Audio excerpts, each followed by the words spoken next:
Circular ring और line के बाद मोस्ट लॉजिकल है electric field for a disc. और डिस्क का जो रिजल्ट होगा इलेक्ट्रिकल फील्ड के लिए वही सीधा पैरेलल शीट के लिए यूज होता है। तो therefore our progression of this derivation is most logical. तो आपको आसानी से ये याद रह सकता है। तो चलो देखते हैं, पहले तो इसको विजुअल समझते हैं कि ये कैसे इसका स्केमेटिक और ज्योमेट्री है। देखिए ये ऐसे सर्कुलर रिंग है, जो कि सेंटर में हमने किया था। अ, और ये जो डिस्क है it is made up of, you can imagine such rings. अब ये रिंग की वजह से तो हमें पॉइंट पी पे हमने निकाला हुआ ही है।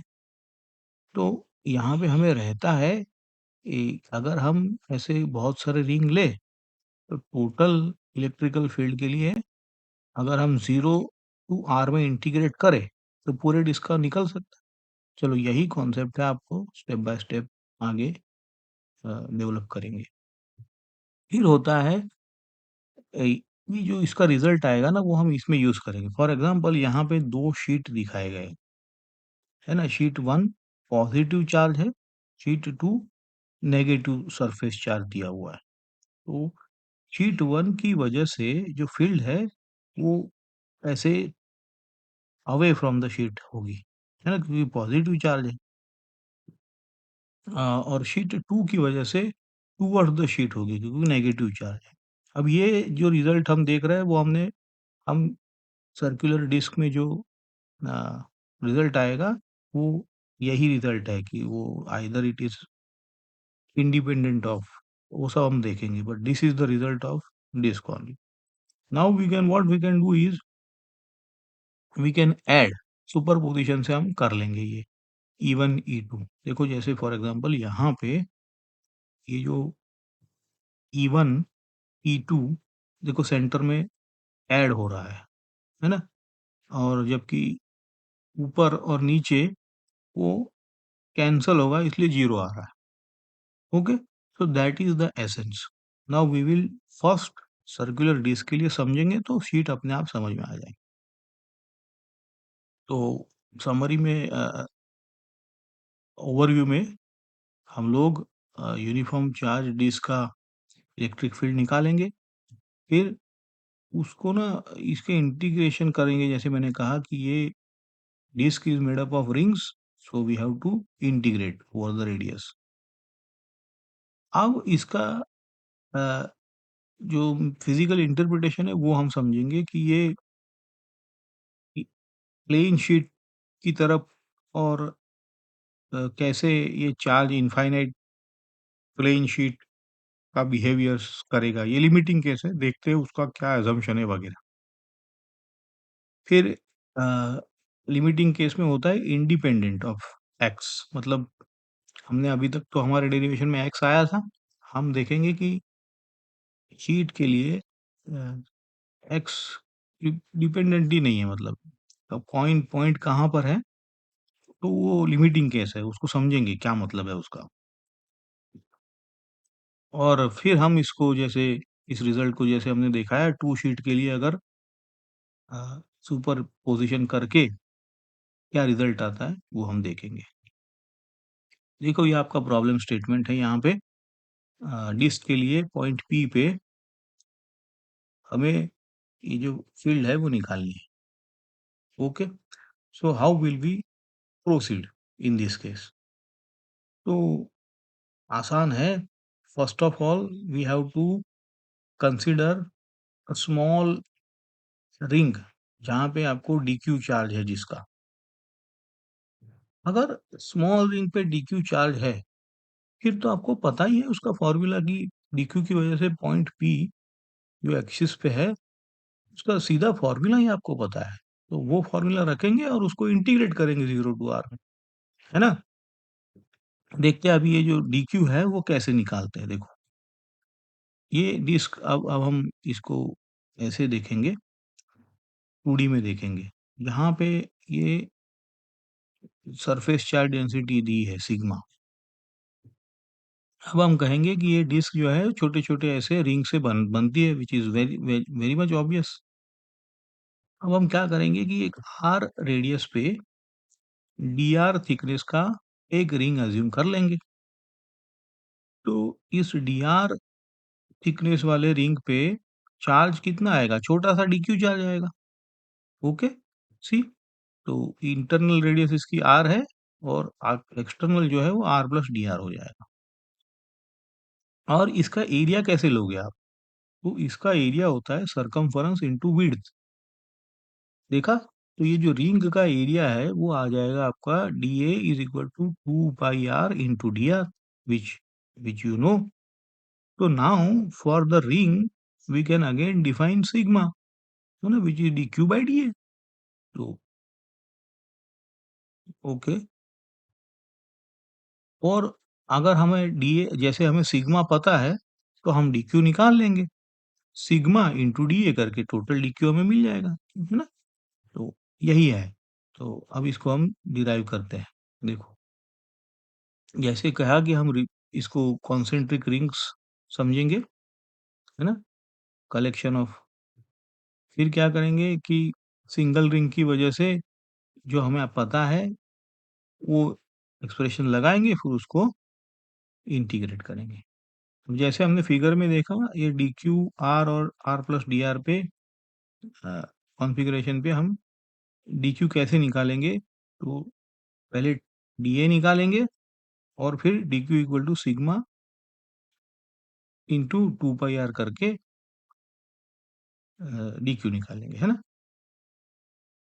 तो ये अपना डी क्यू है। अब आप क्या करोगे कि ये डी क्यू निकल गया तो अब आपका क्यू बाई आर स्क्वायर करके डी ई भी निकल जाएगा उस स्मॉल रिंग की वजह से, है ना? तो स्मॉल रिंग की वजह से आपको पता है कि ये एक्स डायरेक्शन में d q by r square करेंगे तो ये रिजल्ट था हमारा, है ना? ये यही तो रिजल्ट है रिंग की वजह से। ओके, अब ऐसे अगर बहुत सारे रिंग है तो टोटल ई के लिए हमें इंटीग्रेट करना पड़ेगा। इंटीग्रेट फ्रॉम 0 टू आर, क्योंकि 0 टू आर में सारा डिस्क कवर हो जाता है कि नहीं? ओके, तो जैसे मैंने कहा कि हम यहाँ इंटीग्रेट कर रहे हैं 0 टू आर में। देखिए कि अब जो चीज़ें कांस्टेंट है उसको हम बाहर निकाल लेंगे और जो वेरिएबल है वो अंदर बचेगा। यहाँ पे हम मेथड ऑफ सब्स्टिट्यूशन करेंगे। देखो, जैसे कहा कि जो x square plus r square है उसको हम जेड मान लेंगे और बाकी सारी चीज़ें इंटीग्रेशन से बाहर निकाल के इसको हम इंटीग्रेट आसान हो जाएगा। देखिए, जिनको अ, ये देखना है उनके लिए ये है कि अगर हम ये इसको z कहे x square plus r square को, तो dz हो जाएगा 2r dr। तो यहाँ से हम dr in terms of dz रख सकते हैं। तो ये हमारा अब इंटीग्रेशन आप देखो आसान है ना? इसमें अब आपको आसानी से इंटीग्रेशन करने के बाद अब लिमिट 0 टू r रखेंगे, है ना? या तो 0 टू r रखिए या तो आपका z उस हिसाब से आएगा, है ना? z आपका आएगा x से कैपिटल R तक। Anyways you can simply plug in 0 to R तो भी आपका रिजल्ट यही आने वाला है। Okay, so this is the steps of the integration. लेकिन हमें तो ये रिजल्ट से देखो, अब हम इसका एनालिसिस करते हैं। ये रिजल्ट जो है वो sigma upon 2 epsilon not 1 minus x upon under root of x square plus r square है। अब यहाँ पे एक चीज़ है कि हमने अभी तो सिग्मा पॉजिटिव अज़्यूम किया है, तो अवे फ्रॉम द ये जो भी EX है वो अवे फ्रॉम द डिस्क आएगा, दैट्स फाइन। और दूसरा कि हमें पता है सिमेट्री की वजह से ये ये Y वाले और Z वाले अब ना ये 2D नहीं है, ये 3D है। तो इसका Z कंपोनेंट भी सिमेट्री में 0 हो जाएगा, Y भी सिमेट्री में 0 हो जाएगा, है ना? ये सिमेट्री से आर्गुमेंट से हमें अब मैथमेटिक्स करने की ज़रूरत नहीं है। अब देखो कि ये रिज़ल्ट में यहाँ पे हम देख रहे हैं कि इस रिज़ल्ट को इस रिज़ल्ट में जो x था वो इ कैसे हम इंडिपेंडेंट ऑफ x मानते हैं। तो वहाँ पे एक असम्पशन है कि अगर r सपोज़ करो कि बहुत ज़्यादा इंक्रीज़ हो गया, सपोज़ हाँ, और सिग्मा तो कांस्टेंट है, तो क्या होगा कि देखो ये शीट ना उस पॉइंट P पे sheet will behave as if it is infinite. So the E will be simply sigma upon 2 epsilon naught mathematically, और ये फिजिकली आपको दिखाया। अब मैथमेटिकली देखते हैं कि r अगर इंक्रीज कर दिया हमने तो सिंपली x बाय r क्या हो गया? Suppose r tends to infinity, x by r 0, है ना? या तो देखो हम इसको अभी यहाँ पे देखते हैं कि ये सारी चीजें जो मैंने कही वो लिखी है कि r is much greater then x, है ना? यहाँ पे मैं आपको पॉज करके ये कहना चाहता हूँ कि अब देखो या तो you say r goes to infinity, or better technically to speak, what about the r by x? If r is far greater than x, that means the ratio r by x uh, goes to infinity, not just r. We see that. Now, equation 1 को हमने इस ratio में लिखा है यहाँ पे देखो r by x में। इसका मतलब है r इंफिनिटी नहीं है, लेकिन सपोज करो x टेंड्स टू 0, है ना? तो भी ये ये टर्म इंफिनिटी में चला जाएगा।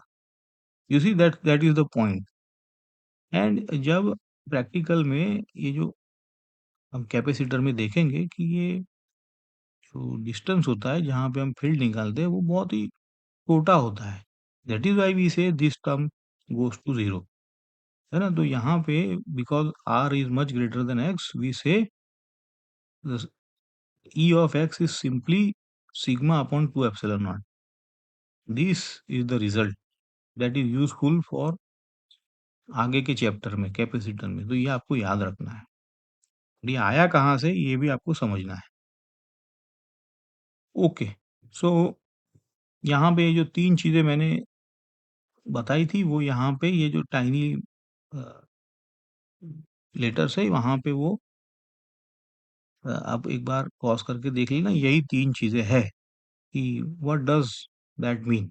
Either it means r is far न r टेंड्स टू इंफिनिटी, और you say x is much closer to r, सो उसको r बहुत इंफिनिटी लगता है। So these are the things you can pause and see for yourself. These are the 3 things that you should remember. Okay, again, now we will apply this scenario of E equal to sigma upon 2 epsilon naught, और उसको हम superposition से अब करेंगे। ये E1 है और इसका मैग्नीट्यूड आपको पता है। ये E2 है, इसका मैग्नीट्यूड आपको पता है, and it is independent of x। So therefore we will simply add them together, है ना?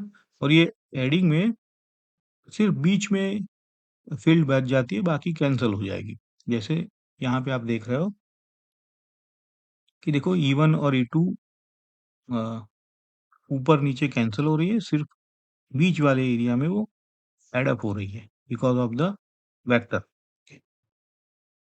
सो therefore we will now calculate the net field in in the in between region. Okay, यहाँ पे यही चीज रिपीट किया है कि यहाँ पे सिर्फ बीच में रहता है, बाकी जगह पे वो कैंसिल हो रही है। ओके, ये वापस ये सब चीज़ें जो है आइडियलाइजेशन और सुपरपोजिशन में ये चीज़ें वापस बताई है कि पहले तो ये इनफाइनाइट ले लो, फिर वो डी पे डिपेंड नहीं करेगा, है ना? क्योंकि डी बहुत छोटा है, ये sheet is as if it is infinite. These are the things that we have seen. So therefore E is sigma upon 2 epsilon not. Okay, अब हम इसको देखो सुपरपोज करने से क्या मिलता है। Again these are the things that we are going to do here. ये दोनों E1 E2 sigma upon 2 epsilon not है। और अगेन E1 और E2 कहाँ पे ऐड होंगे, कहाँ पे कैंसिल होंगे, ये बार-बार यहाँ पे रिपीट किया जा रहा है। This is the final result now. See top में E1 E2 कैंसल करेंगे, बिलो रीजन में भी, लेकिन इन बिटवीन में अगर sigma plus 2 epsilon not 2 bar add करोगे तो रिजल्ट आएगा सिग्मा अपॉन एप्सिलॉन नॉट। तो यही रिजल्ट है, ये कैपेसिटेंस में रिजल्ट काम आएगा। तो देखो ऐसे हम ये जो ई है वो 0 कहेंगे और बीच में ये फील्ड बचेगा, उसका वेक्टर है प्लस जे में। ओके। देखिए अब कहीं पर माइनस जे, कहीं पर प्लस जे, और अगर पूरी फील्ड हॉरिजॉन्टल है तो उसका डायरेक्शन, ये आपको अगर ये मेथड आपने ढंग से अंडरस्टैंड किया है तो then you will not be confused. Okay. So ये डेरिवेशन इसीलिए है कि आपको इसके एजम्पशंस पता है तो आप कभी डायरेक्शन में गलती नहीं करोगे। ओके, तो यहाँ समरी कर लेते हैं कि हमने डिस्क का कैसे निकाला, कि रिंग से ही हमने निकाला, सिर्फ उसको 0 से r में इंटीग्रेट कर दिया है। ये एक्चुअल रिजल्ट था, जिसमें अगर r आप इन्फिनिटी ले लो तो रिजल्ट बचता है सिग्मा अपॉन 2 एप्सिलॉन नॉट। और इसी को अगर 2 प्लेट के बीच निकालना है तो सिग्मा अपॉन एप्सिलॉन नॉट बचेगा, जो हम आगे कैपेसिटर में यूज करने वाले हैं। So hope you, if you follow this progression of derivation, then everything will feel easy. अगर randomly आप derivation देखोगे तो आपको वो जो लॉजिकल डेवलपमेंट है वो चूक जाओगे। तो stay tuned. We will now do the example practice. Thank you.